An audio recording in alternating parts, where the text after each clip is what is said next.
And on my dad's shortwave radio, it's my new friend, Robert Gilliland. How are you, man? Doing great. Love this time of year.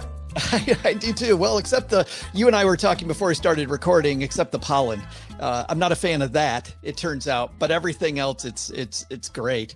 But the one thing about this time of year that a lot of investors don't like, nice segue, by the way, is that they don't like the stuff that happens in September and October, Robert. I mean, investors, this is a nervous time for them. What do you say when you talk to an investor who's kind of spooked by October? Yeah, that's a lot of conversations that we're having now. A lot of people, especially over the last couple of weeks and coming off of September being down. What's kind of interesting is that October really is not as bad as what it sounds like. The reason why we think of October as so bad is because that's where, and this is widely reported, that's where the great the market crash in 1929, 1987, we all get that. But the reality is that since 1950, the market itself in October has actually been the fourth best month of the year. Really? And so when you go through it, that's in the last 10 to 20 years. Yeah. When you go and look since 1950, it's the fourth best, seventh best. It's actually an average month and actually ends up with an average return of about 0.62%. So it's not a negative month. It's just, that's the month that a lot of things have happened. And that's the reason why we think that it's so scary. But the one thing that's really interesting is that you do see in October, historically, you will see an increase in volatility. And it's that volatility that gets people scared. It's not about where the month ends or where we even end in the year. It sounds like the issue, Robert, that you're saying is the problem then isn't really the market as much as it's us, right? We are, our behavior is kind of the issue. No, I think you're exactly right. October does give you a really good chance to go and look and see if anything fundamentally has changed with why you made those investments. If things haven't fundamentally changed, a little bit of volatility, hey, that's great. Otherwise, you got to keep your eye on the long game and stay invested. What really is the worst month? Is it September then? Is September the one that's usually the ugliest, or any idea? Yeah, September has turned around and has become the worst performing month. And so we made it through that. It was a negative month, but we made it through that in October, and maybe, fingers crossed, won't be as bad, and we should end up in a much better place at the end of the month of history. So if I'm worried about the volatility in my portfolio and I really am having trouble sleeping at night, what do you tell those people, the things that I should do differently with my portfolio? So if you're worried about the volatility and where your portfolio is, that means you're probably taking way too much risk as it is. So what you have to do is you have to pick your price. The thing that we tell clients, especially if they're pre-retirees or recently or retired, is make sure you have enough cash to maintain your living expenses. When you have enough money to cash flow to meet your living expenses, then you don't have to worry about the day-to-day management of day-to-day movements of the market, and you can pay attention to the right types of investments. But if the volatility is keeping you up, you need to make some adjustments and changes. And you need to be smart about it. This month may not be the time, but you need to make sure that your allocations are right. Gotcha. So, I mean, it sounds like time to talk to my financial team, right? Go, hey, I'm just not sleeping. Which also means on the other end, you might need to save more money. I mean, as I'm thinking out loud, right? You push I need to take less risk lever. If I'm going to get the same goal, I probably need to save more money on my end. Maybe it means change the budget too. Oh, I think you're 100% right. You've got to evaluate both sides of that, because if you're going to give up return, that difference has to be made up, or you're going to have to adjust your lifestyle at a time you may not want to. Right. Just go live in a tent. You're good. That's right.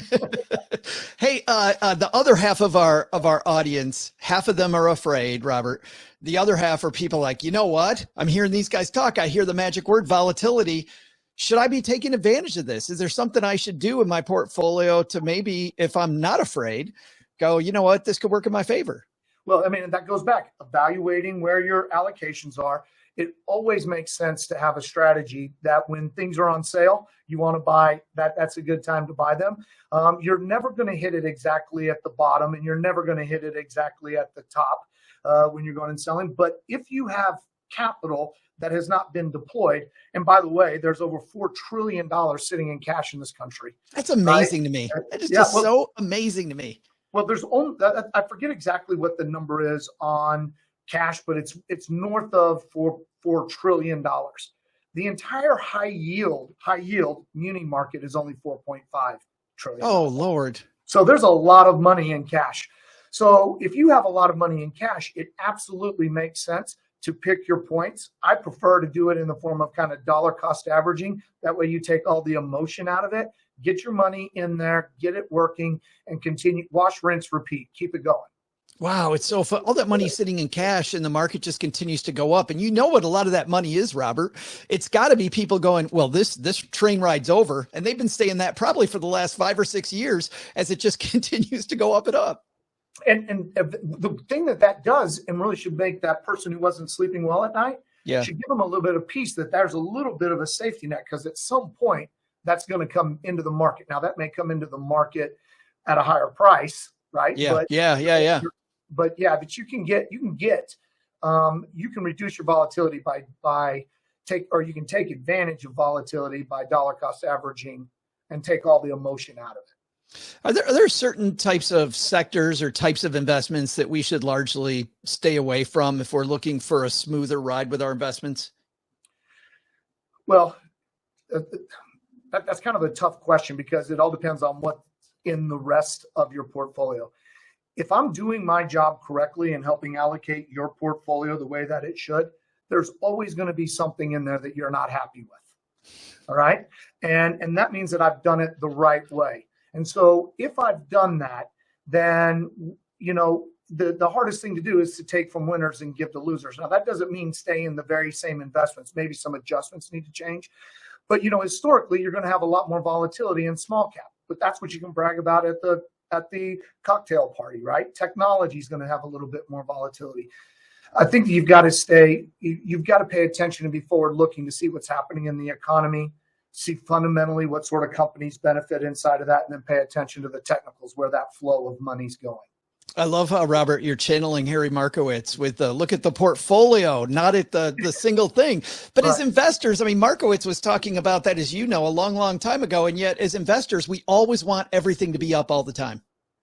That's right. And part of the deal, like with volatility, being here in Houston, we get a lot of rain, and Houston's a pretty large place. Well, when it's raining where my office is, I automatically assume that it's raining where my house is, which is 28 miles away.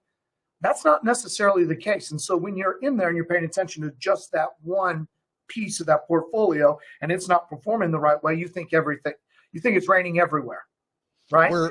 Yeah, agreed. Speaking of Houston, we're recording this about a week before it airs. Your Astros going to win the World Series this year, Robert? Oh, there's no pressure. That I could get friends or enemies depending on how I answer that, but we're definitely rooting for them for sure. I was to say, I should ask you, what cheating are you guys working on now? We're beating on the trash cans. Well, I'll tell you what, as a Detroit Lions fan, having Justin Verlander always, and then I saw Max Scherzer, pitching for the Dodgers, and my old Detroit Tiger guys all over the place now. So yeah, it's going to be interesting. We're going to end up having to deal with the Dodgers, I think, at some point. So. Yeah, it's going to be rough. By the way, people can get help from you and your team. Tell us a little bit about what you guys do for your clients. Yeah, really, what we do, and I think what really makes us unique is that we really help people develop when they're getting ready for and in retirement an income stream. How do you go through and do it, and how do you create that income stream so you have confidence and you don't have to worry about what's happening in the market? We break it up into really 3 boxes: an income box, income replacement box, and then a long-term growth.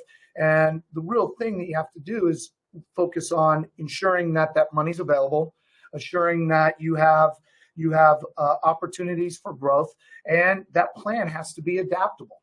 And so that's really where we focus right there, is help people figure out what they need and how to go in and create that income stream. And if people want more, by the way, we'll link to your website at stackingbenjamins.com on our show notes page. But if people have their device handy, where do they find you?